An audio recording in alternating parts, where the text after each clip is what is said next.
झुंड के झुंड सब राम जी की ओर चल पड़े। राम जी से मिलने सारे लोग जा रहे हैं।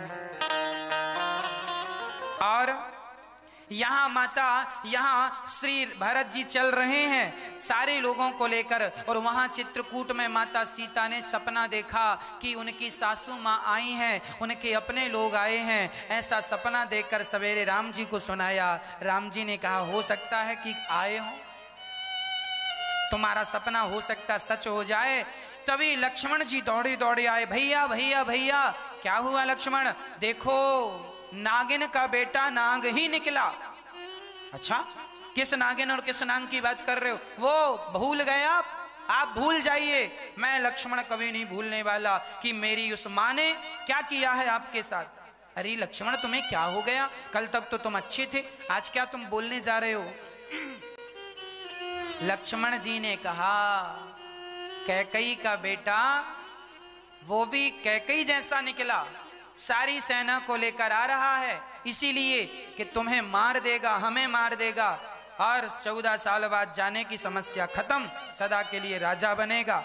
राम जी ने समझाया, लक्ष्मण भरत जी के बारे में ऐसा ना सोचो, भरत तो साधु है, सपने में भी भरत ऐसा सोच नहीं सकता। भरत साधु है, भरत साधु है। परंतु लक्ष्मण जी नहीं माने और धनुष पर बाण चढ़ाया। बोले, मैं एक ही बाण में मार दूंगा भरत को। और जब बहुत गुस्सा किया, राम जी चुपचाप खड़े हैं। तब भगवान की कृपा से आकाशवाणी हो गई, लक्ष्मण इस प्रकार का क्रोध करना उचित नहीं है, आप जैसा समझ रहे हैं वैसा कुछ नहीं है। आपका प्रभाव है पर भरत ऐसे नहीं है। जब आकाशवाणी हुई तब लक्ष्मण जी शांत चित्त से खड़े हो गए और सारे लोग केवट ऊंचे में चढ़कर देख रहे हैं कि राम जी कहाँ हैं। और जब देख लिया, सारे लोग स्नान कर रहे हैं मंदाकिनी में, सब सेवा कर रहे हैं। और राम श्री भरत जी को लेकर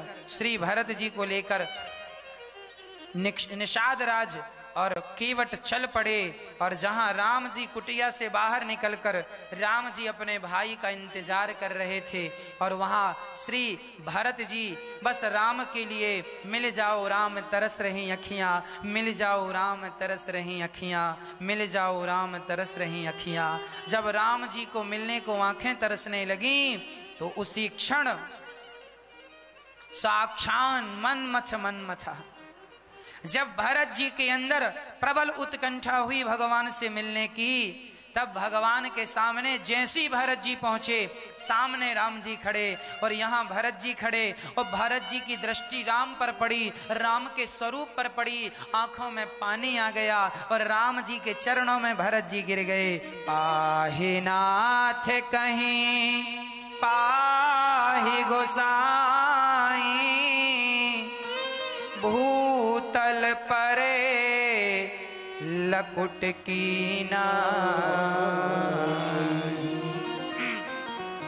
भरत जी राम राम कहते हुए बिल्कुल खड़े खड़े जमीन पर गिर पड़े। जैसे लकड़ी खड़ी खड़ी छोड़ दो हाथ से तो कैसे गिर जाती है, जैसे लकड़ी गिर गई सामने, ऐसे भरत जी लकड़ी की तरह गिर गए राम जी के चरणों में। और राम जी ने भरत जी को उठाया नहीं।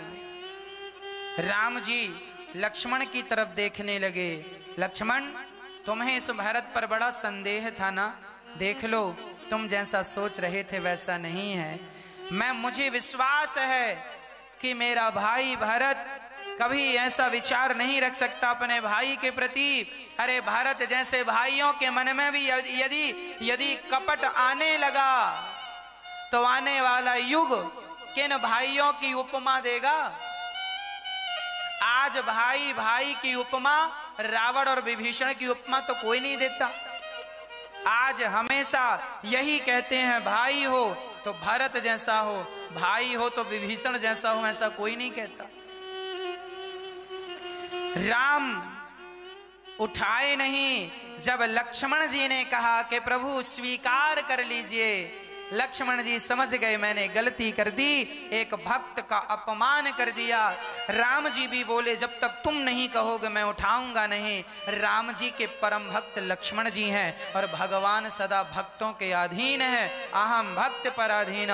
भगवान ने लक्ष्मण जी की बात सुनी और जब लक्ष्मण जी ने कहा कि प्रभु उठाकर भरत जी को हृदय से लगाइए, तब राम जी ने भरत जी को उठाकर हृदय से लगाए और दोनों भाइयों का जब मिलन हुआ, राम का भरत जी का, दोनों जब गले से मिले तो दोनों फूट फूट कर रोने लगे, सिसक सिसक करके रोने लगे। उठे राम सुनि प्रेम अधीरा, कहूं बट कहूं निशंग धनु तीरा। कहीं भगवान का पीतांबर चला गया, कहीं भगवान का धनुष, कहीं बाण चले गए और भाई से मिलने में विह्वल हो गए। भगवान रोने लगे अपने भाई को देखकर और भरत जी विलाप करने लगे।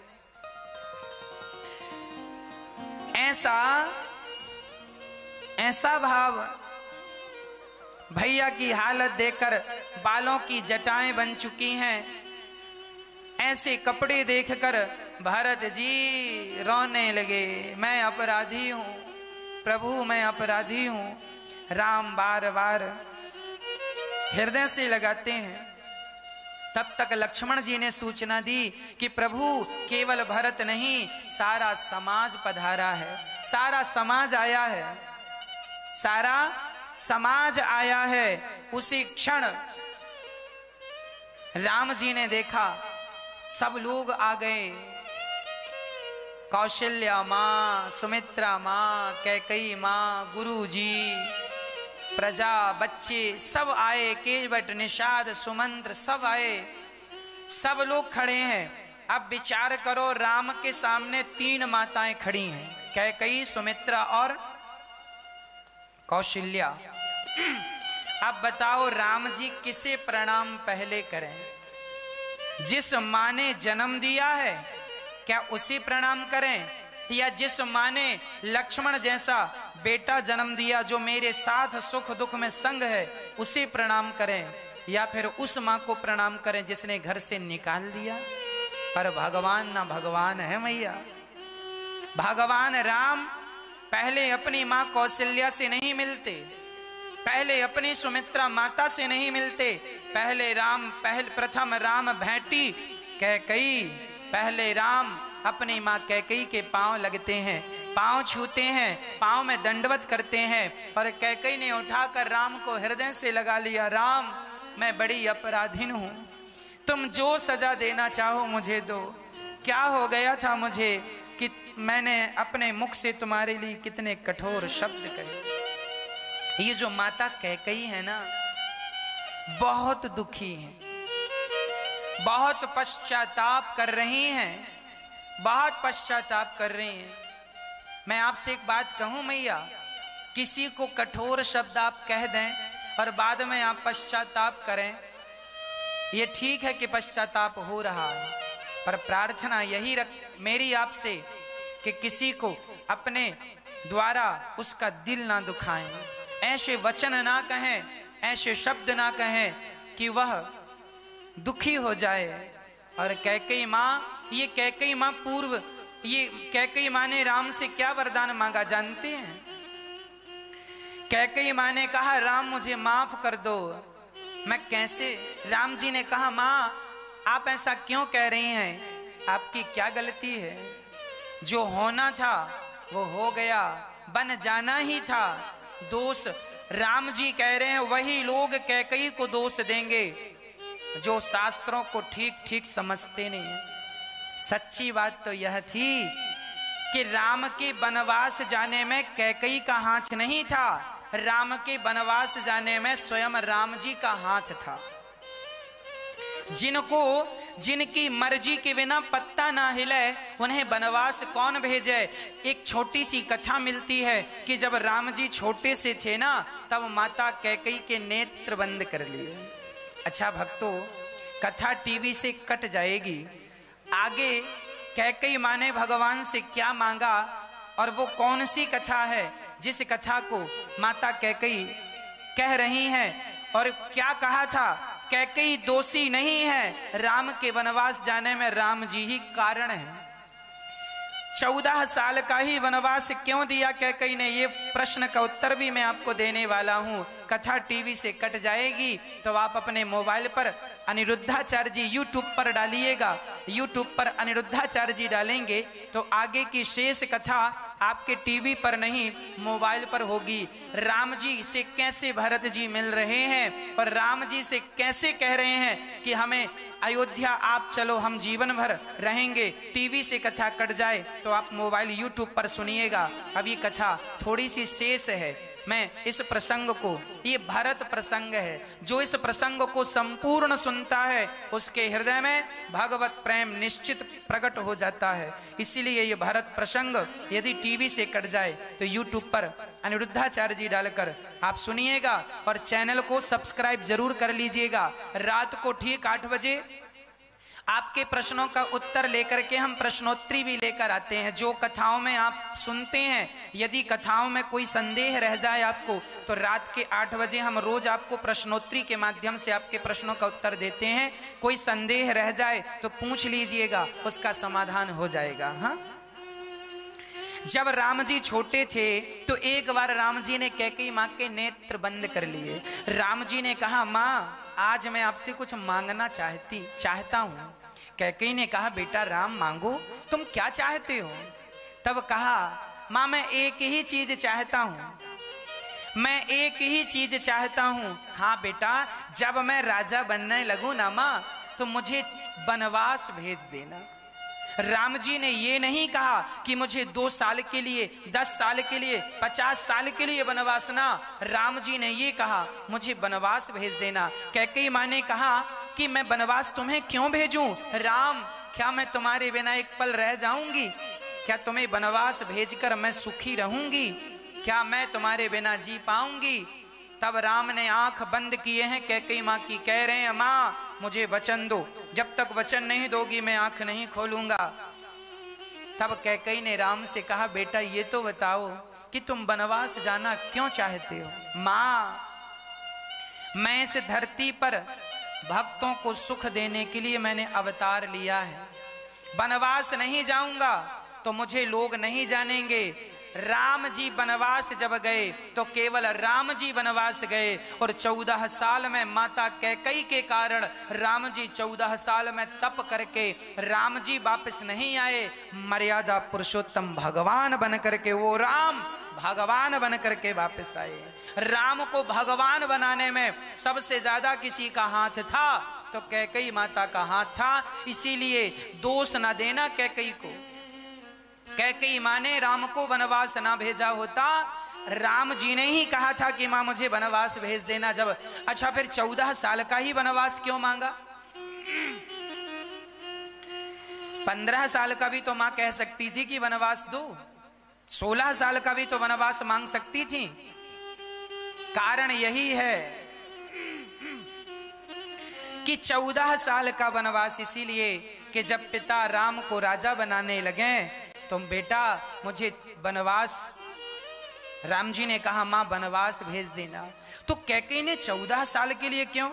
कारण था उस दिन से, जिस दिन राम जी को कैकेयी ने वनवास भेजा उस दिन से रावण की आयु केवल 14 वर्ष ही शेष रह गई थी। इसीलिए 14 साल का वनवास दिया।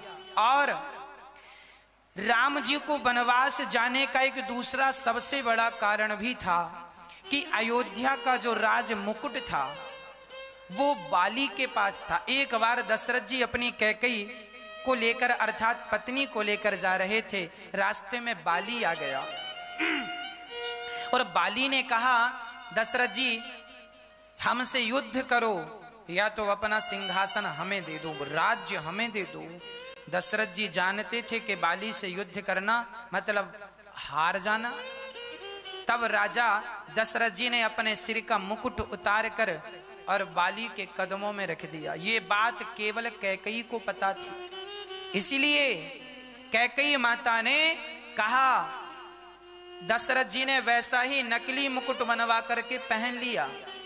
ये बात सिर्फ कैकेयी को पता थी और कैकेयी ने कहा कि दशरथ जी से क्या राम को नकली मुकुट पहनाओगे? इसीलिए कैकेयी ने कहा राम जाओ, बाली को मारकर अपने असली राज मुकुट को लेकर के आओ, बाली को मारो और राज मुकुट को लेकर आओ। नकली मुकुट पहनाना है तो मेरे बेटे भरत को पहनाओ, राम तुम तो असली राजा बनने के अधिकारी हो। कैकेयी मां ने राम को वनवास नहीं बल्कि अपने अयोध्या का सिंहासन लेने भेजी थी, क्योंकि असली राजमुकुट बाली के पास था। इसीलिए राम जी पहले कैकेयी मां से भेंट कर रहे हैं, क्योंकि जानते हैं कि कैकेयी मां ना होती, कैकेयी मां ने अपने दिल में पत्थर रखा है। कैकेयी मां ने अपमान सहा है, इतना अपमान सह करके तब कहीं जाकर राम का सम्मान बढ़ा है।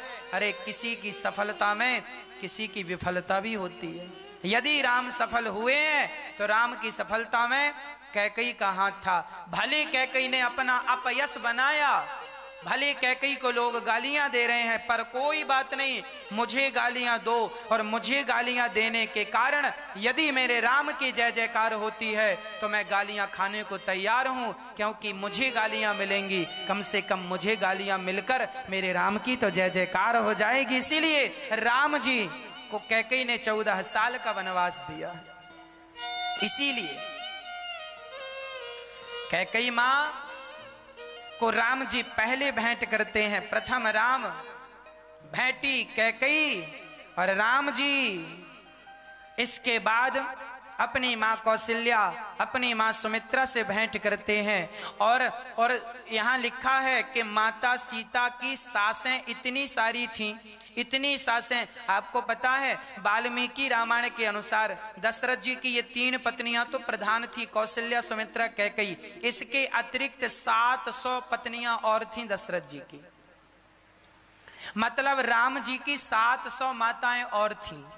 तो अब सीता माँ की 700 सासें थीं।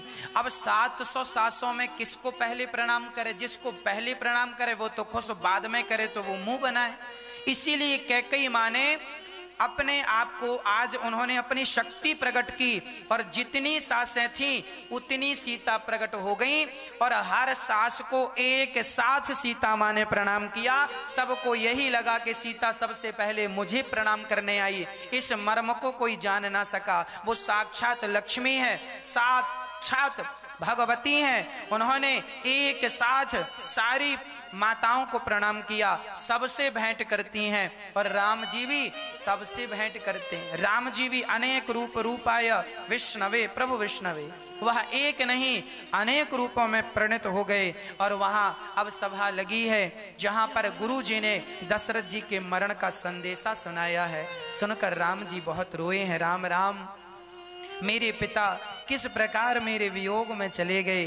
हाँ, सारे लोग वहां पर रोने लगे। पूरा दिन दशरथ जी की चर्चा करते करते, विलाप करते करते, रोते रोते सबका समय ऐसा लगा कि दशरथ जी मानो आज ही प्राण, इतना दुख हुआ कि ऐसा लगा कि मानो दशरथ जी ने आज ही शरीर त्यागा है और दशरथ जी महाराज आज ही गए हैं। ये कह करके सारे पूरा दिन बीत गया।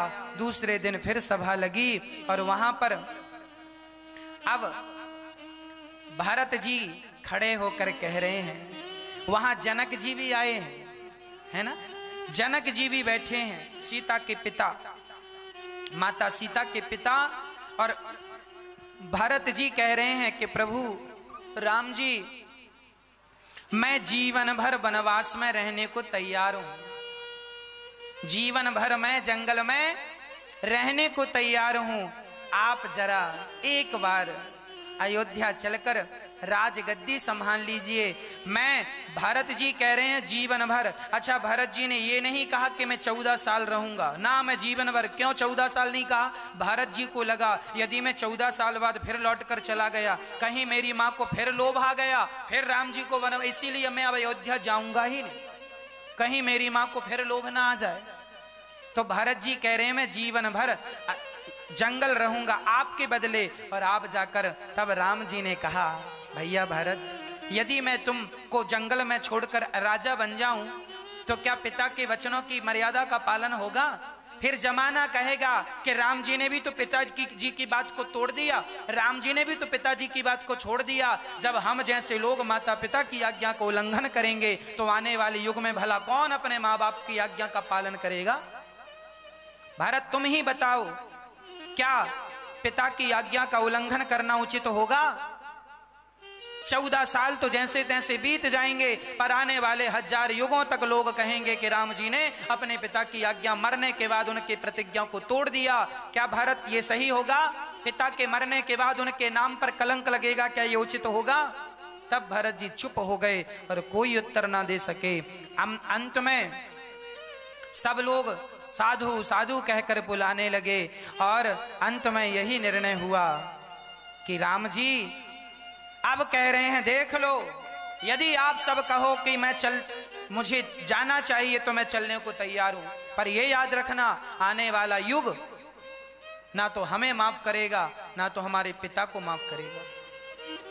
इसीलिए राम जी से फिर किसी ने नहीं कहा कि चलो अयोध्या, क्योंकि सबको पता था कि प्राण जाए पर वचन ना जाए, और राम जी चले जाएंगे तो वचन चला जाएगा और मर्यादा है। इसीलिए कहा करता हूं मेरी माँ, पड़ोसी गलत कर रहा है करने देना, जमाना गलत कर रहा है करने देना, तुम गलत ना करना, क्योंकि पृथ्वी तुम जैसे लोगों के बल पर टिकी हुई है और तुम जैसे लोग भी गलत काम कर लेंगे, गलत निर्णय ले लेंगे तो पृथ्वी फिर भला कहां रहेगी? सत्य की अपेक्षा किससे है? अरे मैं यदि झूठ बोलने लग जाऊं तो फिर आप सत्य की उम्मीद किससे करेंगे? बताओ। आज साधु संत यदि झूठ बोलने लग जाएं तो लोग सत्य की उम्मीद किससे करेंगे? आज यदि माता पिता झूठ बोलने लग जाएं तो औलाद सत्य की अपेक्षा किससे करेगी? अरे तुम ही हो जो सत्य की रक्षा कर सकते हो, कर लो, नहीं तो पृथ्वी रसातल में चली जाएगी। कर लो सत्य की रक्षा। हाँ, इसीलिए जाने न देना धर्म करना, लोभ मत धन धाम का, और धर्म ही जाता रहा तो धन रहा किस काम का? अरे धर्म को बचाओगे तो सब बचेंगे और धर्म को नहीं बचाओगे तो कुछ भी नहीं बचेगा। इसीलिए पहला कर्तव्य है हमारा कि हम धर्म की रक्षा करें। क्या बचाएं मेरी माँ? धर्म बचाएं। धन्य है मेरे राम के भरत के प्रस्ताव को ऐसे ढंग से कहा राम जी ने कि भरत जी ये ना कह सके दोबारा कि चलो। अब कहो, कैसे कहोगे दोबारा जाने का? कौन कहेगा? गुरु जी भी, गुरु वशिष्ठ जी से पूछा गया आपका क्या निर्णय है? गुरु जी ने कहा जैसा राम कह रहे वही सत्य है। इनके बाप दादों ने कभी धर्म की मर्यादा का उल्लंघन नहीं किया। जब इनके बाप दादों ने उल्लंघन नहीं किया तो भला राम कैसे उल्लंघन करेंगे? और राम जी ही उल्लंघन कर देंगे तो फिर धर्म का पालन करेगा कौन? भरत जी हाथ जोड़कर खड़े हैं, प्रभु मुझे आज्ञा दीजिए, मैं क्या करूं? मैं क्या करूं? क्या मैं खाली हाथ जाऊं? आज तक भगवान के दर से कोई खाली नहीं गया, तो भला भरत जी खाली कैसे चले जाए? तब राम जी ने यदि प्रहलाद के लिए नरसिंह बने हैं, यदि बलि के लिए वामन बने हैं, गोपियों के लिए कृष्ण बने हैं, द्रौपदी के लिए चीर बने हैं, तो आज भगवान अपने भाई भरत के लिए खड़ाऊं का अवतार ले रहे हैं और भरत जी से कह रहे हैं राम जी तुम खाली मत जाओ। भरत जी कहते हैं कोई निशानी दे दीजिए, मैं कैसे जाऊं तो खाली ना जाए। तो भरत जी ने कह दिया शीश पे खड़ाऊं और अखियों में पानी, राम भक्त ले चला राम की निशानी। सिर पे खड़ाऊं मानो ऐसे लेकर जा रहे हैं कि राम और सीता संग में, ऐसा भाव श्री भरत जी का राम के प्रति था। ऐसा प्रेम, ऐसा भाव। और जब चले पलट पलट कर राम जी देख रहे हैं, राम जी को भरत जी देख रहे हैं और चल पड़े राम जी। सारी सेना, सारी सभा सब उठ करके सब राम को देख देख करके रोते रोते पलट पलट कर देखते हुए और सब अयोध्या की तरफ जा रहे हैं भरत जी के संग। और राम जी चित्रकूट में हैं और भरत जी ने कहा अब मैं अयोध्या नहीं जा सकता। नंदीग्राम में भरत जी ने राम जी की चरण खड़ाऊं रखी और सिंहासन पर यह भाव रखा कि सिंहासन पर राम के चरण हैं, राम जी बैठे हैं, राम जी की सेवा वो रोज करते हैं। जमीन पर गड्ढा खोदकर नंदीग्राम में भरत जी शयन, राम जी जमीन पर सोते हैं तो भरत जी गड्ढे पर सोते हैं। ऐसा प्रेम भरत जी। नंदीग्राम की पावन कथा में कल आपने सुना कि भरत जी राम जी के चरण पादुका लेकर के गए। चरण पादुका को राम जी ने, भरत जी ने कहां रखा? सिंहासन पर। इसका अर्थ क्या है कि सिंहासन पर तो राम जी हों और सिंहासन पर राम जी को बिठाकर हम जो भी काम करें इस भाव से कि ये काम हमारा नहीं, ये काम राम जी का है। जब हम इस विश्वास से काम करेंगे तो निश्चित हमारा कल्याण होगा। आज व्यक्ति थोड़ी सी उपलब्धि प्राप्त कर लेता है, थोड़ा सा यश प्राप्त कर लेता है तो वह अहंकार में डूब जाता है। थोड़ी सी रामचरितमानस में लिखा है क्षुद्र नदी जल भरी तो राई, अर्थात छोटी छोटी नदियों में थोड़ा सा पानी गिर जाता है ना तो बाढ़ आ जाती है। जबकि कितना भी पानी बरस जाए पर समुद्र में बाढ़ नहीं आती। छोटी छोटी नदियां जो होती हैं ना, थोड़ा सा पानी पा करके उफनने लग जाती हैं, अपनी मर्यादाओं को भूल जाती हैं। गर्मी में सूखी पड़ी थी और जरा सा पानी गिरा तो बाढ़ आ गई। छोटे छोटे लोग ऐसे होते हैं, थोड़ा सा धन पाया, थोड़ी सी प्रतिष्ठा पाई तो अहंकार में घूमने लगे। अहंकार किन्हें आता है और अहंकार आने की संभावना किसे है? अहंकार उन्हीं को आता है भक्तों जो अपने आप को कर्ता मान के चलते हैं, मैं कर रहा हूं। भरत जी को अहंकार नहीं आया। क्यों नहीं आया? क्योंकि उन्होंने अपनी सिंहासन पर राम जी को बिठा रखा है। जो व्यक्ति अपने सिंहासन पर स्वयं बैठा है वो तो अहंकार का शिकार होगा ही, आज ना सही कल। पर जो ये मान के चल रहा है कि सिंहासन राम जी की है और हम तो इनके चाकर बन करके सेवा कर रहे हैं, जो ये भाव रखकर जीवन यापन करते हैं उन्हें कभी अहंकार नहीं आता। और अहंकार नहीं आएगा तो जीवन संवर जाएगा।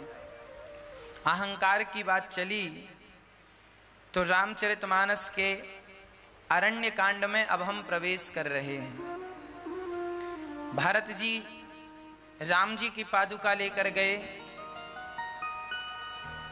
रामचरितमानस में पहला कांड है बाल कांड। पहला कांड है भगवान श्री राम जी का बाल कांड, जिसमें जन्म होता है राम जी का, बाल लीलाएं होती हैं। ये सब बाल कांड का अंग है। जब ते राम ब्याह घर आए, नित नव मंगल मोद बधाए। राम जी का जब विवाह होकर अयोध्या आते हैं वहां से अयोध्या कांड स्टार्ट होता है। रामचरितमानस का दूसरा कांड है अयोध्या कांड।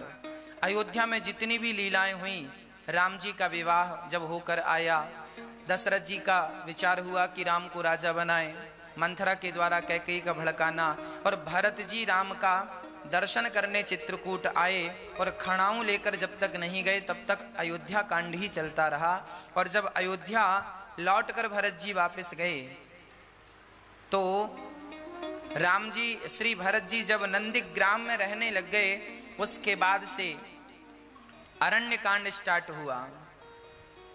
एक दिन राम जी चित्रकूट में बैठे माता सीता का श्रृंगार कर रहे थे। राम जी माता सीता के बालों में अपने हाथ से जंगल के पुष्प तोड़कर लाते हैं और राम जी अपने हाथ से पुष्पों की एक माला बनाते हैं और सीता माँ के बालों में चोटी के बीच में वो पुष्पों का हार राम जी बालों में लगाते हैं। अर्थात राम जी आज फूलों से माता सीता का श्रृंगार कर रहे हैं। कानों के लिए सुंदर से पुष्पों के बाले बनाए हैं, पुष्पों की राम जी ने चूड़ियां बनाई हैं। माता सीता का श्रृंगार श्री राम जी कर रहे हैं। यह दृश्य इंद्र का बेटा जयंत देख रहा था। अच्छा, ये बाप बेटे दोनों ना बड़े शक्की स्वभाव के हैं, इनको शक रहता है।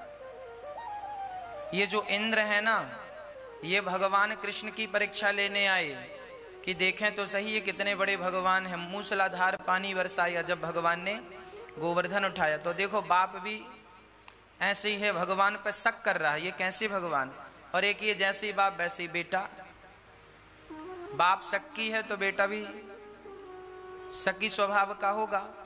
उसे भी शक है कि ये कैसे भगवान है। बताओ, पत्नी के पीछे कितना श्रृंगार कर रहे हैं। आज जयंत इंद्र का बेटा कौए का रूप धारण करके आया और माता सीता बैठी हैं। राम जी पुष्पों को उनके बालों में गूंथ रहे हैं। तभी जयंत कौआ बनकर आया। और जानते हो, सुरपति सुत धरी बायस वेसा सठ, गोस्वामी जी से सठ शब्द से संबोधित कर रहे हैं। ये सठ है ना। सठ की परिभाषाओं में आप कह सकते हैं मूर्ख। सठ चाहत रघुपति बल देखा। आज ये दुष्ट व्यक्ति, सठ व्यक्ति, ये भगवान रघुनाथ जी का बल देखना चाहता है कि देखें तो सही कितने बलवान हैं। तो कौए का रूप धारण किया जयंत ने और माता सीता के चरणों में उसने एक चोंच मार दी। कौआ की चोंच बड़ी पैनी होती है, नुकीली होती है। माता सीता के चरणों में जब चोंच लगी